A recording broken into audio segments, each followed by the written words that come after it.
Hello friends, इस video में बात करने वाले हैं आप लोग के साथ most important question about Hindi औपचारिक लेखन। ये जो सब्जेक्ट है कुछ स्टूडेंट्स फर्स्ट सेमेस्टर में लेते हैं और कुछ स्टूडेंट सेकंड सेमेस्टर में लेते हैं, जो कि आप लोगों का फर्स्ट ईयर का ये दोनों पेपर होता है, फर्स्ट सेमेस्टर और सेकंड सेमेस्टर। डिपेंड करता है कि आप लोगों के चॉइस के ऊपर कि आप लोग इसको फर्स्ट सेमेस्टर में अडॉप्ट करते हो या फिर सेकंड सेमेस्टर में। ऐसा कुछ भी नहीं है कि इसको मतलब फर्स्ट सेमेस्टर वाले स्टूडेंट देखेंगे या फिर ओनली सेकंड सेमेस्टर वाले स्टूडेंट देखेंगे, ठीक है। तो अगर आप लोगों का इसी क्वेश्चन मतलब कि जो मैं अभी आप लोगों को डिस्कस करूंगा, मोस्ट इंपॉर्टेंट क्वेश्चन बोल लो या फिर मोस्ट इंपॉर्टेंट टॉपिक से जो क्वेश्चन बन सकते थे वो बोल लो या फिर मोस्ट रिपीटेड क्वेश्चन बोल लो, इसके अगर नोट्स का पीडीएफ चाहिए आप लोगों को तो लिंक डिस्क्रिप्शन में है, वहां से जाके अपना नोट्स कलेक्ट कर सकते हो। तो जाओ फटाफट कर लो। अभी मैं यहाँ पे आप लोगों को दिखा देता हूँ। पहले तो यहाँ पे आप लोग देखोगे क्वेश्चन क्वेश्चन है, ओके। उसके बाद यहाँ पे आप लोगों का आंसर एक्सप्लेनेशन भी देखने को मिल जाएगा। तो पहले हम लोग क्या करते हैं, क्वेश्चन को समझ लेते हैं, उसके बाद आप लोगों को आंसर भी समझा दूंगा, ठीक है। फर्स्ट क्वेश्चन में आप लोगों से पूछ रखा है क्या है कार्यालयी हिंदी के महत्व और लाभ, ओके। उसके बाद है मतलब कि कार्यालयी हिंदी जो है उसका मतलब कि इंपॉर्टेंस एंड उसकी बेनिफिट्स क्या क्या है वो आप लोगों को इस क्वेश्चन में बताना है, ओके। उसके बाद आप लोगों का नेक्स्ट क्वेश्चन क्या है कार्यई हिंदी के उपयोग के नियम और मानक, मतलब कि उसके रूल्स और रेगुलेशन क्या क्या है इनको यूज करने के लिए, वो आप लोगों को इस क्वेश्चन में बताना है, ठीक है। उसके बाद है आप लोगों का नेक्स्ट क्वेश्चन कैसे कार्यई हिंदी को प्रोत्साहित किया जा सकता है और कैसे यह बेहतरीन कार्य प्रणाली प्रदान कर सकता है, मतलब कि जो भी आप लोगों का कार्यई हिंदी है उसको कैसे आप लोग प्रमोट करोगे, प्रोत्साहित करोगे और उसको कैसे मतलब कि यूज करके एकदम बेहतर कार्य प्रणाली बना सकते हो, वो आप लोगों को प्रदान कर सकता है कि कार्य प्रणाली, ठीक है। उसके बाद आप लोगों का नेक्स्ट क्वेश्चन व्यवसायी हिंदी का महत्व और व्यवसायों में इसका उपयोग कैसे किया जा सकता है, मतलब कि जो भी आप लोग का व्यवसायी हिंदी होता है वो आप लोग का कैसे इंपॉर्टेंस है और उसका व्यवसायिक उपयोग कैसे कर सकते हो आप लोग, वो आप लोगों को इस क्वेश्चन में बताना है। नेक्स्ट क्वेश्चन है आप लोगों का व्यावसायिक हिंदी के अच्छे और बुरे पक्ष क्या है, मतलब कि आप लोगों का एडवांटेज और डिसएडवांटेज इस क्वेश्चन में बताना है। नेक्स्ट क्वेश्चन है आप लोगों का व्यावसायिक हिंदी को बढ़ावा देने के लिए कौन कौन से उपाय किए जा सकते हैं और उसका सामाजिक, आर्थिक और राजनीतिक प्रभाव हो सकता है, मतलब कि कैसा प्रभाव होगा व्यावसायिक हिंदी को मतलब कि बढ़ावा देने के बाद, ठीक है। उसके बाद है आप लोगों का नेक्स्ट क्वेश्चन टिप्पणी पर टिप्पणी क्या है और इसका महत्व क्या है, मतलब कि टिप्पणी जो भी होती है मतलब किसी भी टॉपिक के ऊपर टिप्पणी लिखा जाता है तो वो टिप्पणी जो है वो क्या होता है और उसका क्या क्या इंपॉर्टेंस होता है वो आप लोगों को इस क्वेश्चन में बताना है, ठीक है। उसके बाद आप लोगों का नेक्स्ट क्वेश्चन टिप्पणी के विभिन्न प्रकार क्या हैं और उसका उपयोग कैसे किया जा सकता है, मतलब कि टिप्पणी जो होती है वो कितने टाइप्स के होते हैं एंड उनका उपयोग कहाँ कहाँ पे कौन सा टिप्पणी किया जा सकता है, तो वो आप लोगों को लिखना है, ठीक है। उसके बाद आप लोगों का टिप्पणी के लिए सामान्य नियम और गाइडलाइन क्या है, मतलब कि जो भी टिप्पणी लिखता है उसका रूल्स क्या है और उसकी गाइडलाइंस क्या है लिखने के लिए, और कैसे अच्छी टिप्पणियां लिखी जा सकती है, मतलब कि एक मतलब कि क्वालिटी बिल्ड, ताकि जो भी क्लाइंट आए आप लोगों के मतलब वेबसाइट पे तो वो मतलब कि एकदम रुक जाए कि हाँ इसका जो भी मतलब कि आर्टिकल लिखा हुआ है वो एकदम अच्छे से खूबसूरत से मतलब कि इंटरेस्टिंग वे में वो आप लोगों को इस क्वेश्चन में वैसे करके समझाना है, ठीक है।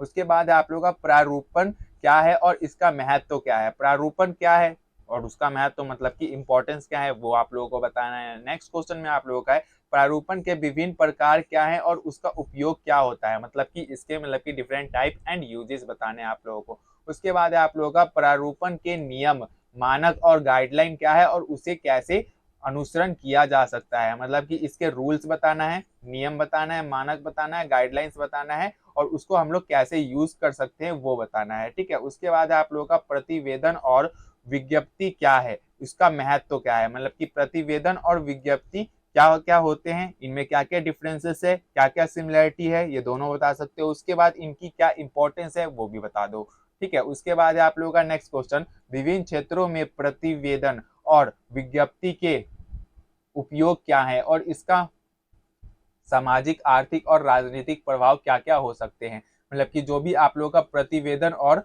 विज्ञप्ति जो है उसको हम लोग जैसे यूज करते हैं, उपयोग करते हैं, तो उससे जो हमारा सामाजिक, आर्थिक और राजनीतिक पॉइंट ऑफ व्यू से उसका क्या प्रभाव पड़ता है हमारे सोसाइटी में, वो आप लोगों को इस क्वेश्चन में बताना है। उसके बाद है आप लोगों का अच्छे प्रतिवेदन और विज्ञप्ति के लिए कौन कौन से तरीके, तकनीकी, भाषा और अन्य मानक होते हैं और उन्हें कैसे बनाया जा सकता है। मतलब कि जो भी आप लोगों का प्रतिवेदन और विज्ञप्ति है उसको कैसे, मतलब कि डिफरेंट डिफरेंट तकनीक, मतलब टेक्नोलॉजी से बनाया जा सकता है, उसके डिफरेंट डिफरेंट लैंग्वेज बनाया जा सकता है, मानक बनाया जा सकता है, और उसका कैसे मतलब कि बनाया जा सकता है, इन सब चीजों को वो आप लोगों को मतलब कि प्रोसीजर, यहाँ पे सिंपल समझो, प्रोसीजर आप लोगों को बताना होगा। ठीक है।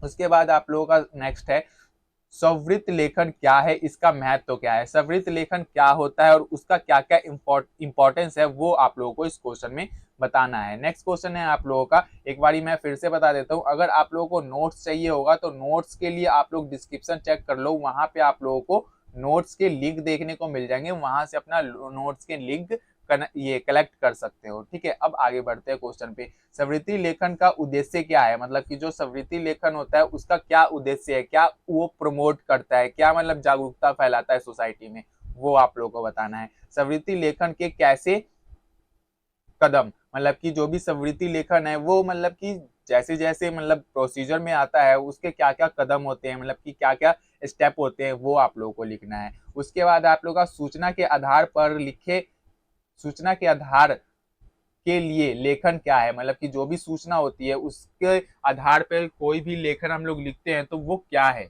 उसको क्या बोला जाता है, उसको कैसे लिखा जाता है। ठीक है। उसके बाद आप लोग का नेक्स्ट क्वेश्चन, सूचना के आधार के लिए लेखन क्यों महत्वपूर्ण है, मतलब कि जो भी सूचना आप लोगों को बताना है किसी को तो उसके लिए आप एक लेखन लिखोगे, लेख लिखोगे, वो क्यों महत्वपूर्ण है। मतलब कि कोई सा भी आप ये अपने बारे में या फिर अपने बिजनेस के बारे में लिख रहे हो तो आप लोगों को पोस्टर बनाना पड़ेगा, इंस्टाग्राम, फेसबुक या फिर यूट्यूब पे कहीं पे भी आप लोग मार्केटिंग करोगे, या फिर बैनर लगा के और फिर अपने घर के आसपास आप लोग उस बैनर को लगाओगे कि हाँ मैं कोचिंग सेंटर खोल रहा हूँ, ऐसा करके कुछ ये लिख सकते हो यहाँ पे। ठीक है। उसके बाद सूचना के आधार के लिए लेखन कैसे करें, मतलब कि जो भी आप लोग को सूचना बनाना है उसके ऊपर आप लोग जो भी पोस्टर बनाओगे, लेखन मतलब कि आर्टिकल लिखोगे तो वो कैसे लिखोगे, इंटरेस्टिंग वे में होगा तभी लोग आएंगे, पढ़ेंगे, थोड़ा सा हंसेंगे, थोड़ा सा मजाक भी उड़ाएंगे और थोड़ा सा मतलब नॉलेज भी लेंगे। तो इस टाइप का लेखन आप लोगों को लिखना है ताकि जो भी क्लाइंट आए वो मतलब कि रुक सा जाए आप लोगों के लेखन के ऊपर, आर्टिकल के ऊपर। ठीक है। उसके बाद है आप लोगों का कार्यकाई, कार्यालयी पत्र लेखन क्या है, इसका महत्व क्या है, मतलब कि कार्ययी पत्र लेखन क्या होता है और उसका इंपॉर्टेंस क्या है, कार्ययी पत्र लेखन के कौन कौन से प्रकार हैं और उसकी विशेषता क्या है, मतलब कि डिफरेंट डिफरेंट टाइप्स एंड उसकी मतलब कि इंपॉर्टेंस। कार्यालयी पत्र लेखन के लिए कैसे तैयार की जाए, मतलब कि कार्यालयी पत्र कैसे आप लोगों के लिखे जाते हैं, उसका क्या फॉर्मेट होता है, वो आप लोगों को इस क्वेश्चन में लिखना है। उसके बाद है आप लोगों का व्यावसायिक पत्र लेखन क्या है, उसका इंपॉर्टेंस। ठीक है। व्यावसायिक पत्र लेखन और उसके प्रकार। ठीक है। व्यावसायिक पत्र लेखन को कैसे तैयार किया जाता है, यहाँ पे आप लोगों को फॉर्मेट ही लिखना है व्यावसायिक का। ठीक है ना। ओके। उसके बाद है आप लोगों का नेक्स्ट क्वेश्चन, किसी व्यावसायिक कार्यक्रम की प्रेस विज्ञप्ति क्या होती है, इसका क्या इंपॉर्टेंस है, मतलब कि कोई भी व्यावसायिक कार्यक्रम होता है उसका प्रेस मतलब विज्ञप्ति क्या होता है, मतलब कि प्रेस के अकॉर्डिंग, मतलब कि मीडिया के अकॉर्डिंग, न्यूज मीडिया बोल लो या फिर सोशल मीडिया बोल लो, उसके अकॉर्डिंग उसकी क्या क्या इंपॉर्टेंस होती है वो आप लोगों को इस क्वेश्चन में लिखना है। ठीक है। किसी व्यवसायिक कार्यक्रम की प्रेस विज्ञप्ति किस प्रकार लिखी जाती है और क्या क्या विषयों पर ध्यान देना चाहिए, मतलब कि जो भी आप लोग व्यवसायिक कार्य के अकॉर्डिंग जो भी आर्टिकल आप लोग लिखोगे, ठीक है, तो उसमें आप लोगों को क्या क्या चीज को पॉइंट मार्क करना है कि ये चीज तो हमें क्लाइंट को बताना ही है, ये चीज हम लोग सर्विस प्रोवाइड करते हैं, ये चीज हम लोग डिलीवर करते हैं, ये चीज हमारा फैसिलिटी प्लस पॉइंट है अदर हमारा कॉम्पिटेटिव बिजनेस से, मतलब कि जो भी आप लोगों का बिजनेस से रिलेटेड जो अदर कंपनी है उससे आप लोगों का क्या क्या बेनिफिट है और क्या क्या आप लोगों का प्लस पॉइंट है, वो सब कुछ आप लोग मेंशन करोगे अपने आर्टिकल में। ठीक है। उसके बाद आप लोगों का किसी व्यावसायिक कार्यक्रम की प्रेस विज्ञप्ति को कैसे प्रसारित किया जा सकता है और किन किन माध्यमों का उपयोग किया जा सकता है, मतलब कि जो भी आप लोगों का व्यावसायिक कार्यक्रम प्रेस विज्ञप्ति को कैसे मतलब कि प्रमोट किया जा सकता है और उनको किन किन माध्यम से यूज किया जा सकता है, वो आप लोगों को बताना है। ठीक है, यहाँ पे तो हमने क्वेश्चन को डिस्कस कर लिया। अब यहाँ पे आंसर को आप लोग देख सकते हो। मैं फिर से बोल देता हूँ, अगर आप लोगों को नोट्स पीडीएफ चाहिए होगा तो लिंक डिस्क्रिप्शन में है, वहां से जाके अपना कलेक्ट कर सकते आंसर के पीडीएफ को। ठीक है, तो अब यहाँ से आप लोग आंसर देखना स्टार्ट कर दो।